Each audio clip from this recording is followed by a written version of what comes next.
6 डिसेंबर इथे चैत्यभूमी. चला बघूया. आम्ही सर्वात पहिले तर रिक्षा पकडून जालना स्टेशन पोहोचलो. जालना स्टेशनवर बघू शकता की इतकी सारी भीड लागलेली होती. मग काय ट्रेन आली, ही आली ती आली.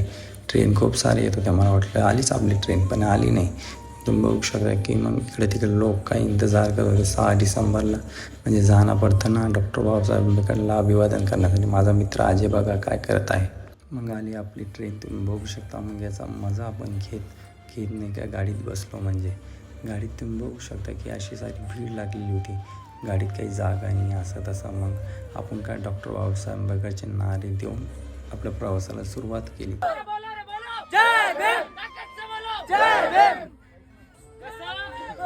आणि आम्ही कसं झोपलो तुम्ही बघू शकता. या प्रवासामध्ये खूप अशी एन्जॉय करत गेलो. मग तुम्ही बघू शकता की एकमेकाच्या अंगावर पडत धडक.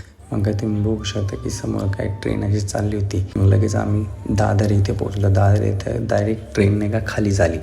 दादर इथे ट्रेन वगैरे खाली झाली. मग तुम्ही बघू शकता की इतकी सारी भीड होती. अरे बाप, किती सारी भीड लागलेली होती. इतकी सारी भीड लागली होती मी चक्क झालो. म्हणजे तुम्ही बघू शकता की मग फुल मार्केट येते पोचलं. मग लगेच दादर चैत्यभूमीच्या रस्त्यानं. चला आता आतमध्ये बघूया कसं आहे काय. चला भेटूया नेक्स्ट ब्लॉगमध्ये दाखवणार आहे मी तुम्हाला.